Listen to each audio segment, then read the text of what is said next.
فاستجاب لهم ربهم أني لا أضيع عمل عامل منكم من ذكر أو أنثى بعضكم من بعض فالذين هاجروا وأخرجوا من ديارهم وأوذوا في سبيلي وقاتلوا وقتلوا لأكفرن عنهم سيئاتهم ولأدخلنهم جنات تجري من تحتها الأنهار ثوابا من عند الله والله عنده حسن الثواب لا يغرنك تقلب الذين كفروا في البلاد متاع قليل ثم مأواهم جهنم وبئس المهاد لكن الذين اتقوا ربهم لهم جنات تجري من تحتها الأنهار خالدين فيها نزلا من عند الله وما عند الله خير للأبرار وإن من أهل الكتاب لمن يؤمن بالله وما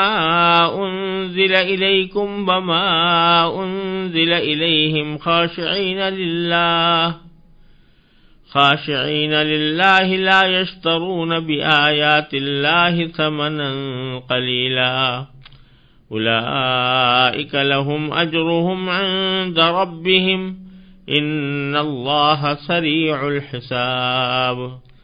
يا أيها الذين آمنوا اصبروا وصابروا ورابطوا واتقوا الله لعلكم تفلحون۔ ان آیات کریمہ کا ترجمہ یہ ہے،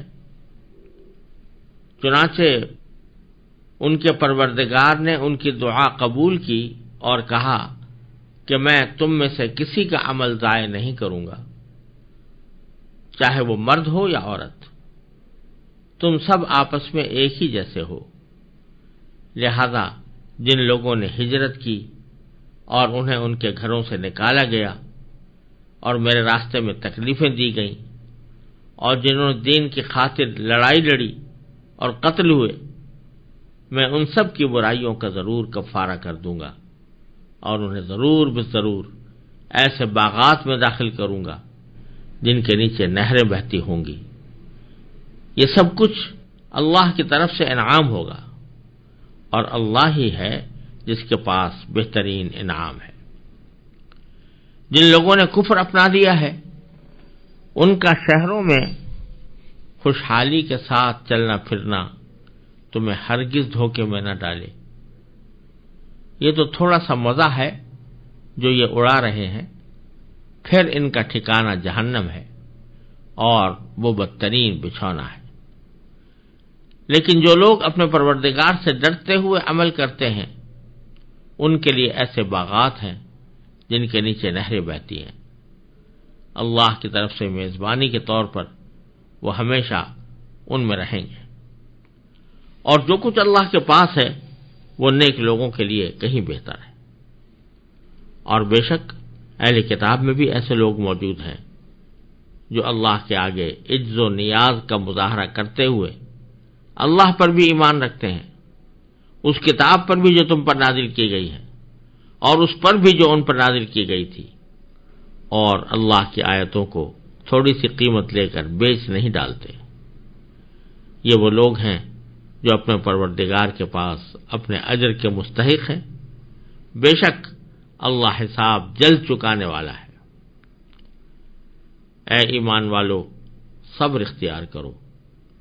مقابلے کے وقت ثابت قدمی دکھاؤ، اور سرحدوں کی حفاظت کے لیے جمے رہو، اور اللہ سے ڈرتے رہو تاکہ تمہیں فلاح نصیب ہو۔ ان آیات کریمہ میں اللہ تبارک و تعالی نے ان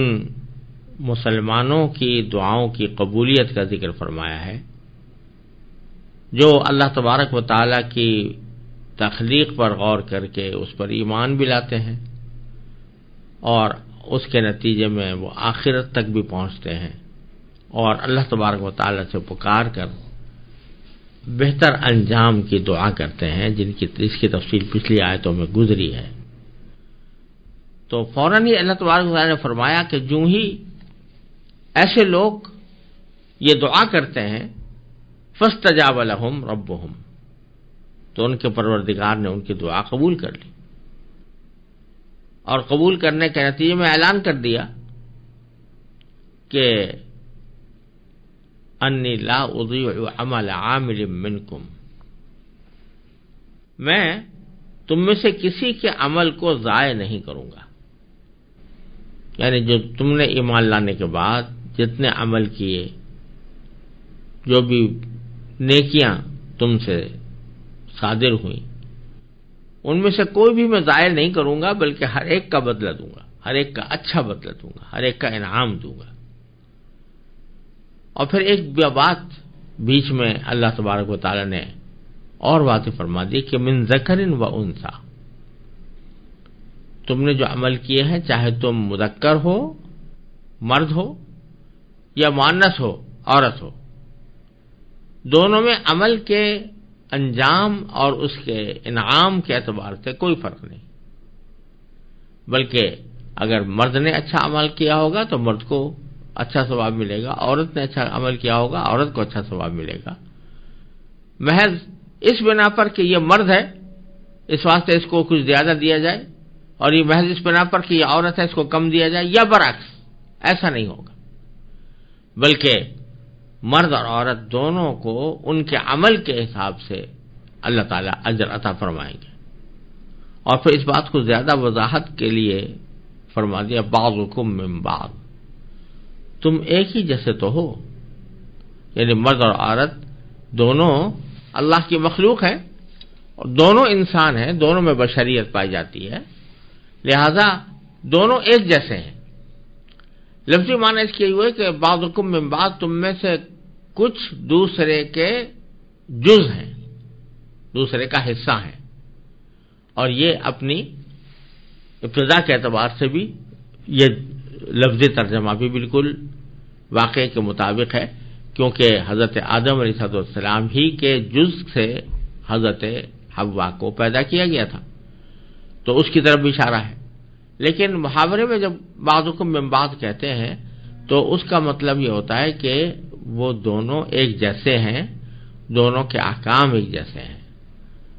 تو یہ بات واضح طور پر اللہ تعالیٰ نے بیچ میں بتا دی کہ مرد اور عورت کے درمیان اللہ تبارک و تعالیٰ کے ہاں اجر و ثواب کے اعتبار سے کوئی فرق نہیں، اور اس کو پہلے تو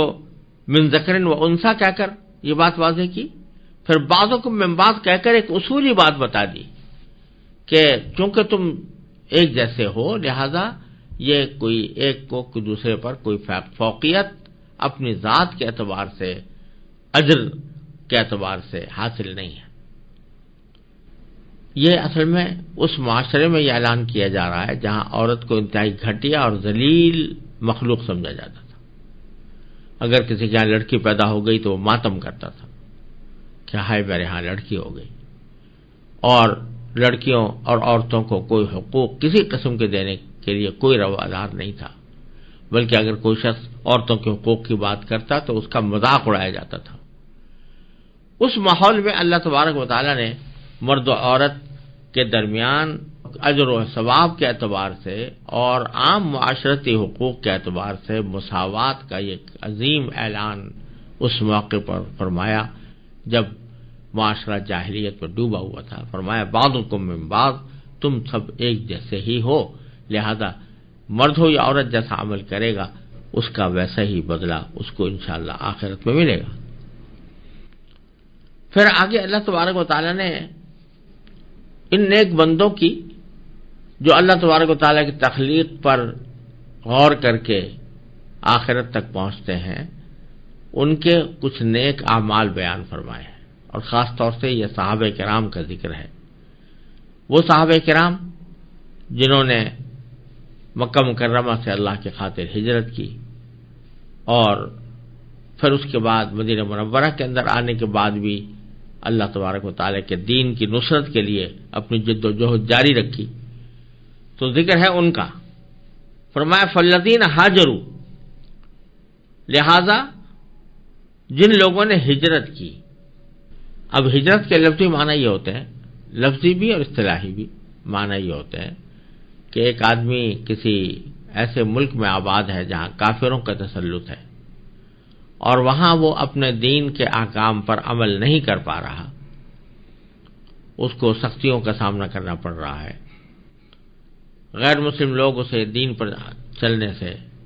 رکاوٹ بنتے ہیں، تو ایسی صورت میں اس کو حکم ہے کہ وہ اس جگہ کو چھوڑ کر کسی ایسی جگہ چلا جائے جہاں وہ اپنے دین کی اطمینان کے ساتھ پیروی کر سکے. اور یہی وجہ ہے کہ جب مکہ مکرمہ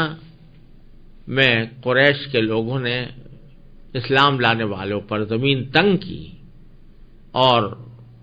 ان کے ساتھ ظلم و ستم کا معاملہ کیا، تو بہت سے صحابہ کرام نے شروع میں حبشہ کی طرف ہجرت کی، کیونکہ وہاں کے بادشاہ ان کے دین سے متعلق کوئی ایسی بات نہیں کہتا تھا کہ وہ دین پر عمل کرنے کی وجہ سے ان پر ظلم کرے. اور بعد میں پھر مدینہ منورہ کی جب فضا ہموار ہوئی تو اس وقت حضور اقدس صلی اللہ علیہ وسلم نے بھی خود ہجرت فرمائی اور صحابہ کرام نے بھی ہجرت فرمائی. تو یہ ہجرت جو ہے یہ چونکہ ایک ایسا عمل ہے کہ اس میں انسان کو بہت مشقت اٹھانی پڑتی ہے، اپنے وطن کو چھوڑ کر کسی دوسرے وطن میں جا کر آباد ہونا، اپنے گھر والوں کو وہاں پر منتقل کرنا، وہاں پر اپنے لیے اثر نو کسی روزی کی تلاش کرنا، اثر نو وہاں پر اپنا کوئی ٹھکانہ بنانا، یہ بڑے مشکل کام ہے. لیکن جو اللہ کے لیے ایسا یہ مشکل کام انجام دیتا ہے تو اس کو اللہ تعالیٰ کی طرف سے اجر بہت ملتا ہے. تو یہاں پر انہی کا ذکر ہے فالذین ہاجروا. لیکن یہاں ایک بات اور بھی سمجھ لینا مناسب ہے کہ ہاجروا کے لفظی معنی ہوتے ہیں چھوڑنے کے، وہ لوگ جنہوں نے چھوڑا. اصطلاح میں اگرچہ کہا جاتا ہے وطن چھوڑنے کو، لیکن لفظی معنی کسی بھی چیز کے چھوڑنے کے ہوتا. اور اسی مناسبت سے حضور اقدس صلی اللہ علیہ وسلم کا ایک ارشاد حدیث میں مروی ہے کہ آپ نے فرمایا المہاجر من حجر عما نہا عنہ اللہ ورسولہ، یعنی حقیقت میں مہاجر وہ ہے کہ جو ہر اس چیز کو چھوڑ دے جس سے اللہ اور اس کے رسول سے روکتا ہو. تو یہ اس کو بھی ہجرت سے تعبیر فرمایا گیا ہے کہ آدمی کو فرض کرو خدا نخواستہ عادت پڑی ہوئی ہے کسی گناہ کی، لیکن اللہ تبارک و تعالیٰ کی عظمت کی وجہ سے، اللہ تعالیٰ کے حکم کی تعمیل میں انسان اس عادت کو چھوڑ دیتا ہے، تو یہ بھی ہجرت کا کے موسمی مفہوم میں یہ بھی داخل ہے. اور جو فضیلتیں ہجرت کی بیان کی گئی ہیں انشاءاللہ وہ ان پر بھی حاصل ہوں گی. لیکن یہاں پر خاص طور پر ذکر ہے ان صحابہ کرام کا جنہوں نے ہجرت کی تھی مکہ مکرمہ سے. فالذین ہاجروا، وہ لوگ جنہوں نے ہجرت کی، واخرجوا من دیارہم، اور جنہیں ان کے گھروں سے نکالا گیا. یہاں ایک سوال یہ بھی پیدا ہو سکتا ہے کہ جو مہاجرین مکہ مکرمہ سے ہجرت کر کے مدینہ منورہ آئے تھے، ایسا نہیں تھا کہ کفار نے ان سے کہا تم گھروں سے نکل جاؤ اور زبردستی ان کو نکالا ہو، بلکہ وہ خود اپنے اختیار سے وہ گھر چھوڑ کر آئے تھے. لیکن تعبیر یہاں پر یہ فرمائی گئی ہے کہ وہ ان کو گھروں سے نکالا گیا. وجہ اس کی یہ ہے کہ اگرچہ ایسا تو نہیں ہوا کہ ان کافروں نے ان کو ہاتھ پکڑ کر گھر سے نکالا ہو، گھسیٹ کر لے گئے ہوں گے وہاں سے، لیکن حالات ایسے پیدا کیے، ان کے اوپر مصیبتیں ایسی توڑی، تکلیفیں ایسی ان کو دیں، جس کے نتیجے میں یہ ان کے لیے وہاں پر رہنا ممکن نہیں رہا، اس لیے وہ چھوڑ کر آئے. تو گویا انہوں نے ہی نکالا، تو ان کو ان کے گھروں سے نکالا گیا. وَأُوذُوا فِي سَبِيلِي، اور ان کو میرے راستے میں تکلیفیں پہنچائی گئی. صحابہ کرام کو جو مکی زندگی میں تکلیفیں پہنچائی گئی ہیں اس کی داستان ہر مسلمان کو معلوم ہے. حضرت بلال کے ساتھ کیا ہوا، حضرت خباب بن عرت رضی اللہ عنہ کے ساتھ کیا ہوا، حضرت سمیہ کے ساتھ کیا ہوا. یہ سب حضرات جو ہیں بڑے تکلیفیں انہوں نے برداشت کی تپتی ہوئی ریت کے اوپر ان کو لٹایا جاتا تھا، کوڑے ان پر برسائے جاتے تھے، وہ سب کی طرف اشارہ ہے جنہوں نے میرے راستے میں تکلیفیں اٹھائی۔ یہاں تک تو ذکر تھا مکی زندگی کے اعمال کا، اور پھر مدنی زندگی کے اعمال میں فرمایا وقاتلوا وقتلوا۔ مدنی زندگی میں پہنچنے کے بعد انہوں نے قتال کیا، یعنی جنگ کی، وقتلوا، اور اس میں شہید بھی ہوئے۔ تو جن حضرات نے اتنے اعلیٰ اعمال انجام دیے ہوں، جنہوں نے کہ ہجرت کی، جن کو ان کے گھروں سے نکالا گیا، جنہیں ان کی تکلیفیں پہنچائی گئیں، اور جن کے ساتھ جنگ کی گئی، اور پھر بالآخر ان میں سے بعض کو شہید کیا گیا، تو لأکفرن عنہم سیئاتہم، تو میں ان کی برائی، ان سب کی برائیوں کا ضرور کفارہ کر دوں گا، ان کی برائیوں کو مٹا دوں گا، اور وَلَأُدْخِلَنَّهُمْ جنات، اور میں ان کو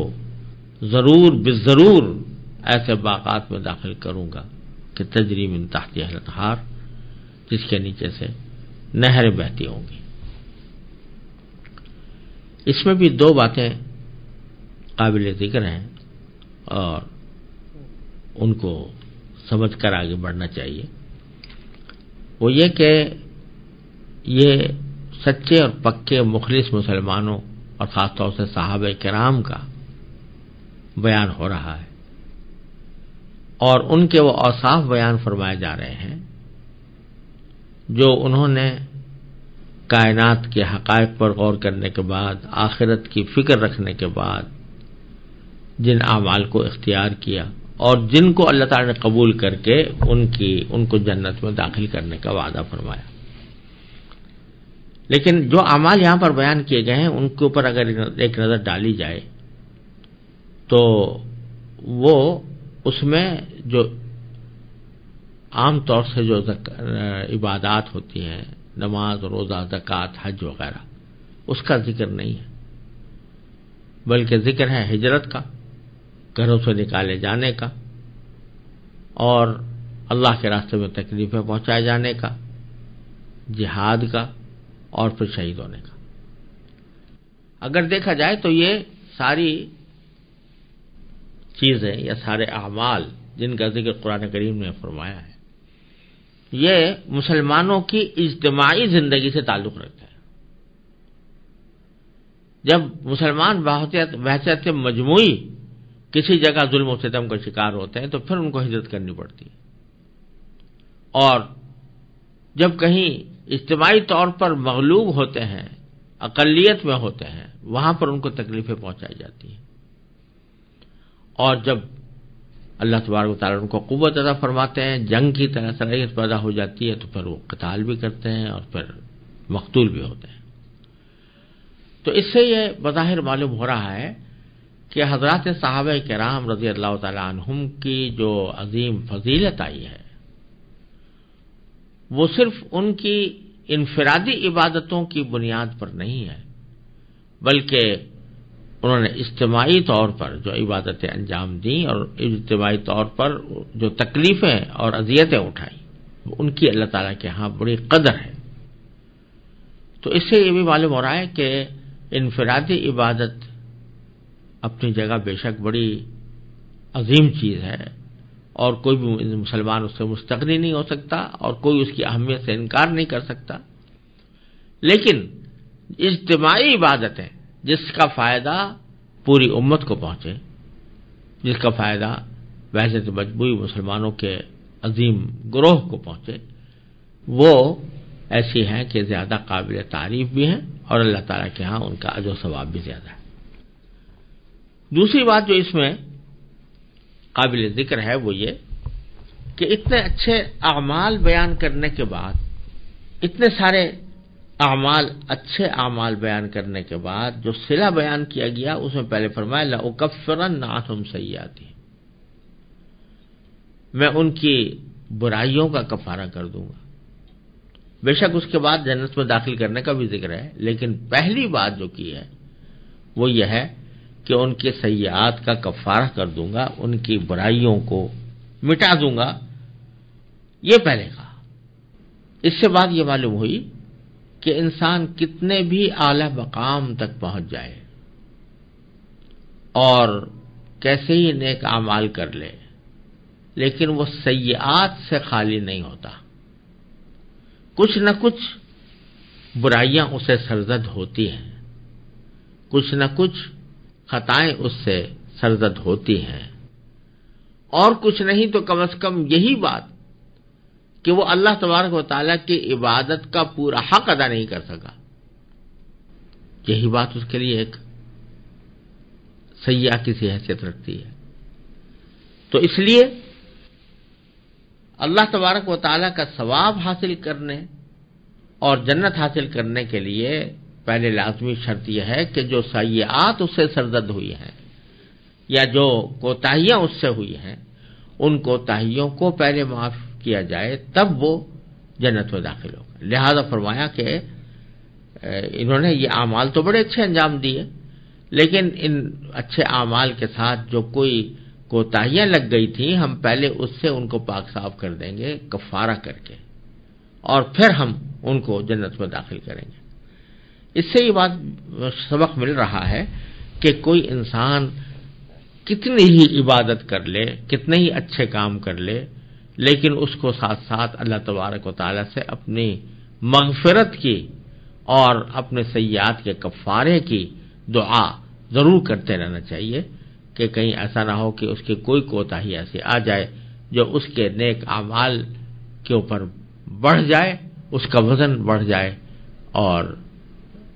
نیک عمل کا وزن اس کے مقابلے میں کم ہو جائے۔ پھر آگے فرمایا ثوابا من عند اللہ، یہ ایک انعام ہوگا اللہ تعالی کی طرف سے۔ ثواب کے لفظی معنی وہ انعام ہے کہ جو کسی کو کسی کی اچھی صفت کی بنیاد پر یا اچھے کام کی بنیاد پر دیا جائے، اس کو ثواب کہتے ہیں۔ ایک تو اجر ہوتا ہے اور اجرت ہوتی ہے، وہ تو کسی بھی انسان کے عمل کا جو معاوضہ، اس کی جو حقیقی قیمت ہے وہ ادا کی جائے تو وہ اجر ہے یا اجرت ہے۔ لیکن اگر کسی کو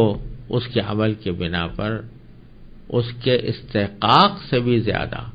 دیا جائے انعام کے طور پر، تو یہ ثواب ہے۔ تو ثواب کے اندر ایک پہلو انعام کا موجود ہے، اجر میں ایک پہلو اجرت کا ہے، اور ثواب میں ایک پہلو انعام کا ہے۔ تو یہاں اللہ تبارک و تعالیٰ فرما رہے ہیں کہ یہ جو ہم ان کو دیں گے یہ ثواب کے طور پر ہوگا اللہ کی طرف سے، واللہ عندہ حسن الثواب، اور اللہ ہی ہے جس کے پاس بہترین انعام ہے۔ یہ سب کچھ بیان کرنے کے بعد کسی کے دل میں یہ خیال ہو سکتا تھا کہ بے شک آخرت میں تو یہ وعدے کر لیے گئے مسلمانوں سے، لیکن جب دنیا کے حالات پر ہم نظر ڈالتے ہیں تو یہاں تو مسلمان ایسا نہ لگتا ہے کہ فقر و فاقے کا شکار ہیں، دنیاوی اعتبار سے ان کے پاس کوئی ساز و سامان نہیں ہے، ان کے مکان ٹوٹے پھوٹے ہیں، کچے ہیں، ان کی سڑکیں کچی ہیں، ان کے شہر ایسے ہیں کہ جو گاؤں کی سی شکل جس میں نظر آتی ہے۔ اور اس کے برخلاف جب ہم کافروں کو دیکھتے ہیں، قیصر و کسریٰ کو دیکھتے ہیں اور خود مشرکین مکہ کو دیکھتے ہیں تو بڑے خوشحال ہیں، ان کے اعلیٰ درجے کے مکانات بھی ہیں، ان کے پاس ساز و سامان بھی بہت ہے، کھانے پینے کے اشیاء بھی بہت ہیں، تو بڑی خوشحالی کی زندگی گزار رہے ہیں۔ تو یہ کیا وجہ ہے کہ جو اللہ کے ماننے والے ہیں وہ تو تنگی میں رہیں اور کافر لوگ جو ہیں وہ خوشحالی میں جائیں؟ اس کا جواب دیتے ہوئے اللہ تعالیٰ فرماتے ہیں وَلَا يَغُرَّنَّكَ، تمہیں ہرگز دھوکے میں نہ ڈالے۔ کیا دھوکے میں نہ ڈالے؟ تَقَلُّبُ الَّذِينَ كَفَرُوا فِي الْبِلَادِ، کہ جن لوگوں نے کفر اپنا لیا ہے ان کا شہروں میں خوشحالی کے ساتھ چلنا پھرنا، یہ تمہیں دھوکے میں نہ ڈالے۔ کیوں؟ اس لیے کہ متاع قلیل، یہ تھوڑا سا مزہ ہے جو یہ اڑا رہے ہیں دنیا میں. متاع قلیل ثم مأواہم جہنم، پھر ان کا ٹھکانہ جہنم ہے. وبئس المہاد، اور وہ بہت بڑا بچھونا ہے. یہ بات قرآن کریم نے ایک سے زائد جگہ پر بتائی ہے کہ کافروں کی خوشحالی دیکھ کر بعض مسلمان شک میں پڑ جاتے ہیں کہ یہ کیا وجہ ہے. تو حقیقت یہ ہے کہ اللہ تعالیٰ نے دنیا کے اندر ان کو جو خوشحالی دی ہے وہ اس لیے کہ آخرت میں ان کا کوئی حصہ نہیں. مسلمانوں کو اگر فرض کرو کہ یہاں کچھ بدحالی ہو، معاشی اعتبار سے ایک آدمی بدحال ہو، تو یہ وقت تو چند دن میں گزر جائے گا، اور جب قیامت میں پہنچیں گے، آخرت میں پہنچیں گے، تو یہ ساری زندگی جو ہے وہ پل بھر کی زندگی معلوم ہوگی. تو اس لیے یہ تکلیفیں تو کوئی ایسی خاص اہمیت نہیں رکھتی، لیکن آخرت میں اللہ تبارک و تعالیٰ ان کے لیے ابدی راحتیں عطا فرمائی ہیں. اس کے برخلاف کافروں کو اگر تھوڑا سا یہاں پر مزے مل رہے ہیں تو مل رہے، تو جب آخرت پہنچیں گے تو وہاں تو یہ سارے مزے ان کے سلب کر لیے جائیں گے، الٹا عذاب میں مبتلا ہوں گے. اس لیے تمہیں اس سے کوئی کسی دھوکے میں یا شک میں نہیں پڑنا چاہیے. اور یہ بھی جیسا کہ پہلے بھی عرض کیا گیا ہے کہ اگر کوئی کافر غیر مسلم کوئی اچھا کام کرتا ہے، کوئی ایسا کام کرتا ہے جو فی نفسہ ہی ثواب کا موجب ہے، تو اللہ تعالیٰ اس کا بدلہ اس کو یہیں دنیا میں دے دیتے، دنیا کی خوشحالی کی صورت میں دے دیتے، کیونکہ آخرت میں اس کا کچھ حصہ نہیں ہوتا. پھر فرمایا کہ لیکن الذین اتقوا ربہم لہم جنات تجری من تحتہا الانہار. پھر دوبارہ فرمایا کہ لیکن وہ لوگ جنہوں نے تقوی اختیار کیا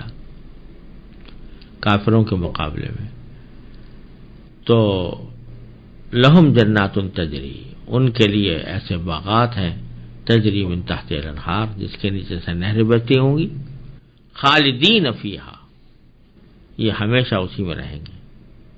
نزلا من عند اللہ، یہ اللہ تعالیٰ کی طرف سے ایک عظیم مہمانی ہوگی. وما عند اللہ خیر للابرار، اور جو کچھ اللہ کے پاس ہے وہ نیک لوگوں کے لیے کہیں بہتر ہے. یعنی دنیا کی خوشحالی، دنیا کے مال و دولت کا مقابلہ اگر اس چیز سے کیا جائے جو اللہ کے پاس ہے، یعنی آخرت کا اجر، تو وہ 1000 درجہ بہتر ہے اس سے جو ہم دنیا کے اندر مال و دولت کی شکل میں دیکھتے ہیں. چونکہ پوری صورت میں اہل کتاب کی تردید ایک مرکزی مضمون کے طور پر کی گئی ہے، پہلے عیسائیوں کی، پھر یہودیوں کی، اور ان کی خرابیاں بھی بیان کی گئی ہیں، ان کے بدعنوانیوں کا بھی تذکرہ کیا گیا ہے. تو اب اللہ تعالیٰ آخر میں یہ فرماتے ہیں کہ سارے اہل کتاب ایسے نہیں ہیں، بلکہ اہل کتاب میں کچھ لوگ وہ ہیں کہ جو اللہ تعالیٰ کے خوف سے حق کی بات کو تسلیم کرتے ہیں. تو فرمایا وَإِن مِّنْ أَهْلِ الْكِتَابِ لَمَن يُؤْمِنُ بِاللَّهِ، یقیناً اہل کتاب میں سے وہ بھی لوگ ہیں کہ جو اللہ پر ایمان رکھتے ہیں. وَمَا أُنزِلَ إِلَيْكُمْ، اور اس کتاب پر بھی ایمان رکھتے ہیں جو اے مسلمانوں تم پر نازل کی گئی.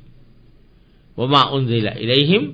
اور اس کتاب پر بھی ایمان رکھتے ہیں جو ان کی طرف نازل کی گئی تھی، یعنی تورات. خاشعین للہ، اور اللہ تعالیٰ کے آگے عجز و نیاز کا مظاہرہ کرتے ہیں. لا یشترون بآیات اللہ ثمنا قلیلا، اور اللہ کی آیتوں کو تھوڑی سی قیمت لے کر بیچ نہیں ڈالتے. یعنی ان لوگوں کا طرز عمل جو ہے وہ دوسرے اہل کتاب سے بالکل مختلف ہے. ان میں کوئی ہٹ درمی نہیں ہے، یہ حق کو قبول کرنے والے ہیں اور اللہ کے سامنے عجز و نیاز کا مظاہرہ کرتے ہیں، اور تورات کی آیات میں جو تحریف و تبدیلی کا ایک سلسلہ انہوں نے جاری کیا ہوا تھا، یہ اس سے محفوظ ہے، اور اس کے نتیجے میں نہ صرف تورات پر ایمان رکھتے ہیں بلکہ آپ پر جو کتاب نازل کی جا رہی ہے یعنی قرآن کریم، اس پر بھی ایمان رکھتے ہیں۔ تو اولئک لہم اجرہم عند ربہم، یہ وہ لوگ ہیں کہ جو اپنے پروردگار کے پاس اپنے اجر کے مستحق ہیں۔ ان اللہ سریع الحساب، کسی کو یہ خیال ہو کہ اجر کے وعدے تو کیے جا رہے ہیں لیکن منزل تو بڑی دور ہے، کیونکہ حساب کرنے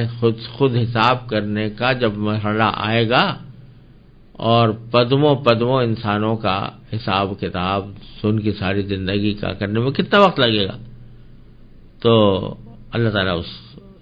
خیال کی وسوسے کی تردید کرتے ہوئے فرماتے ہیں اولئک لہم اجرہم عند ربہم ان اللہ سریع الحساب، کہ بے شک اللہ تعالیٰ جلد حساب چکانے والا ہے، یعنی حساب کرنے میں کوئی اتنی دیر نہیں لگے گی کہ جس کے نتیجے میں خامخواہ لوگوں کو بہت غیر معمولی بلا جواز انتظار کرنا پڑے۔ یہ کہنے کے بعد پھر آخر میں ایک ایسی جامع آیت اللہ تعالیٰ نے نازل فرمائی ہے جو پورے دین کو شامل ہے۔ فرمایا یا ایھا الذین آمنوا اصبروا، اے ایمان والو صبر اختیار کرو، وصابروا، اور مقابلے کے وقت میں ثابت قدمی دکھاؤ، ورابطوا، اور سرحدوں کی حفاظت کے لیے جمے رہو، واتقوا اللہ، اور اللہ سے ڈرتے رہو، لعلکم تفلحون، اس کے نتیجے میں تمہیں فلاح حاصل ہوگی۔ یہاں چار چیزوں کا حکم دیا گیا، ایک صبر، ایک مصابرت، اور ایک مرابطہ۔ صبر کا ذکر پہلے بھی گزرا ہے، جس کا خلاصہ یہ ہے کہ صبر کے معنی ہے انسان کا اپنی خواہشات کے خلاف اپنے نفس کو مجبور کر کے کوئی عمل کرنا یا نہ کرنا۔ جیسے نماز پڑھنے کو دل نہیں چاہ رہا تھا، خواہش یہ ہو رہی تھی کہ میں نماز قضا کر دوں، لیکن اس خواہش کو کچل کر آدمی نے اپنے آپ کو آمادہ کیا اور نماز پڑھی، یہ صبر ہے، صبر اللہ تعالیٰ اس کو کہتے ہیں۔ دوسرا یہ کہ کسی گناہ کرنے کو دل چاہ رہا تھا، ذہن میں اس کی خواہش پیدا ہو رہی تھی، لیکن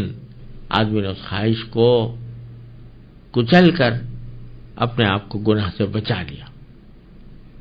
تو یہ صبر علی المعصیہ کہلاتا ہے۔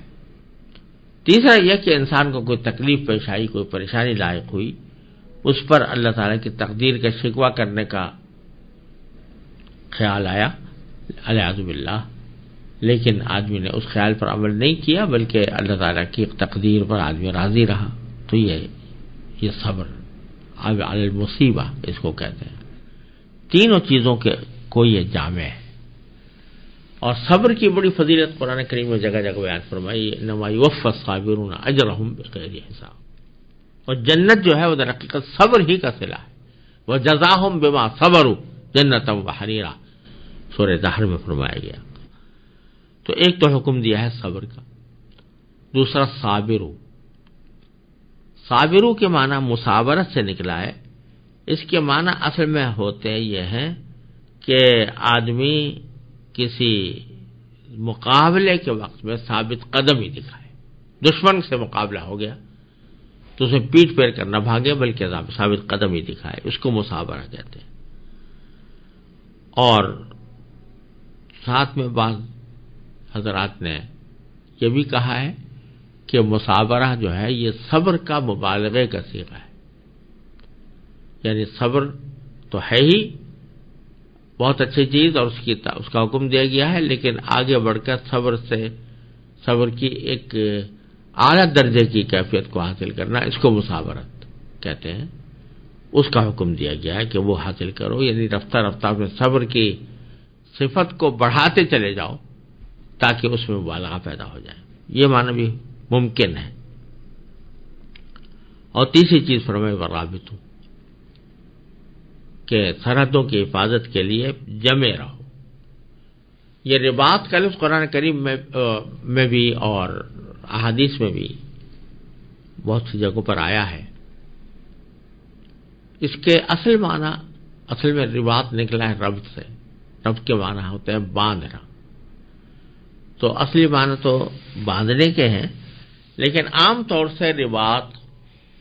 یا مرابطہ یہ الفاظ استعمال ہوتے ہیں سرحدوں کی حفاظت کے لیے، پہرا دینے کے لیے۔ ابھی دشمن نے حملہ کیا نہیں ہے، لیکن اندیشہ ہے کہ کسی وقت حملہ کر دے، تو اس وقت جو پہرے دیے جاتے ہیں اس کو رباط اور مرابطہ کہتے ہیں، اور اس کی بڑی فضیلت حدیث میں آئی ہے۔ قرآن کریم نے تو یہاں پر حکم دیا ہی ہے، لیکن احادیث میں رسول کریم صلی اللہ علیہ وسلم نے رباط یوم ولیلۃ خیر من الدنیا وما فیہا، ایک دن ایک رات کا پہرا دینا اللہ تعالیٰ کے راستے میں جہاد میں پہرا دینا، یہ دنیا و ما فیہا سے بہتر ہے، اتنی فضیلت بیان فرمائی۔ اور حضرت کعب ابی بن کعب رضی اللہ تعالیٰ عنہ سے ایک روایت ہے کہ رسول اللہ صلی اللہ علیہ وسلم نے فرمایا کہ مسلمانوں کی کمزور سرحد کی حفاظت اخلاص کے ساتھ کرنا ایک دن یا رمضان کے علاوہ دوسرے دنوں میں کرنے کا ثواب 100 سال کے مسلسل روزوں اور شب بیداری سے بھی افضل ہے۔ اتنی فضیلت اللہ نے اس کی بیان فرمائی ہے، اور اللہ تبارک و تعالیٰ نے اس عمل میں بڑے انوار و برکات بھی رکھے۔ تو یہاں اللہ تبارک و تعالیٰ نے مسلمانوں کو یہ حکم دیا ہے کہ خود بھی صبر سے کام لیں، دشمن کا مقابلہ ہو تو ثابت قدمی کا مظاہرہ کریں، اور اپنی سرحدوں کی حفاظت کریں۔ اور سرحدوں کی حفاظت کی بڑی عظیم فضیلت بھی بیان فرما دی ہے۔ اور چونکہ معنی اس کے یہ ہوتے ہیں کہ آدمی اپنے آپ کو باندھ کر پہرا دے، تو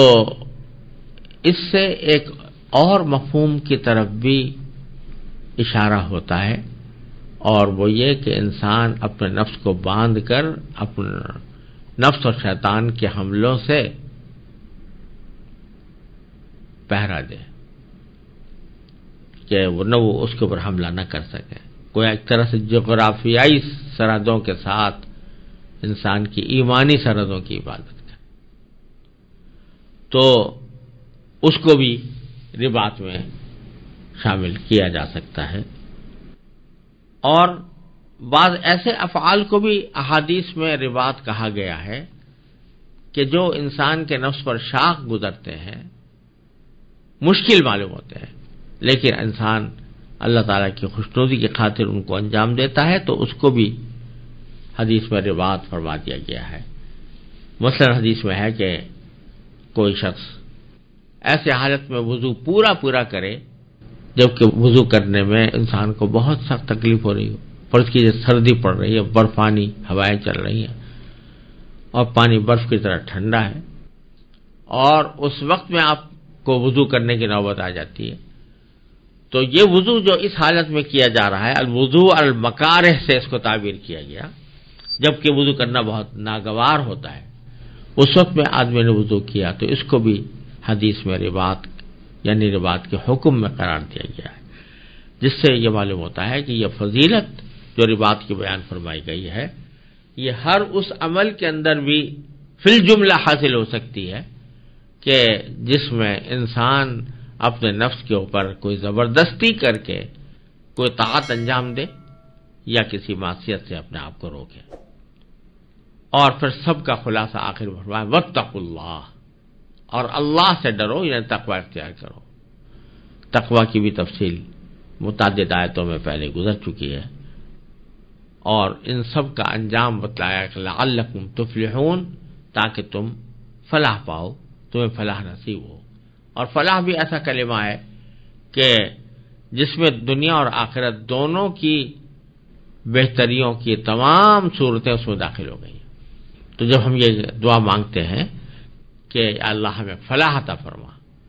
یا اللہ تعالیٰ فرماتا ہے لعلکم تفلحون، تو اس کے اندر دنیا اور آخرت کی تمام نعمتیں جمع ہو جاتی ہیں. تو یہاں پر اللہ تعالیٰ فرما رہے ہیں کہ اگر یہ 4 کام تم نے کر لیے، ایک تو صبر، ایک مصابرہ، ڈٹے رہنا مشرکین کے مقابلے میں، اور مرابطہ، رباط اور تقوی، یہ 4 کام کرو گے تو لعلکم تفلحون، تمہیں فلاح انشاءاللہ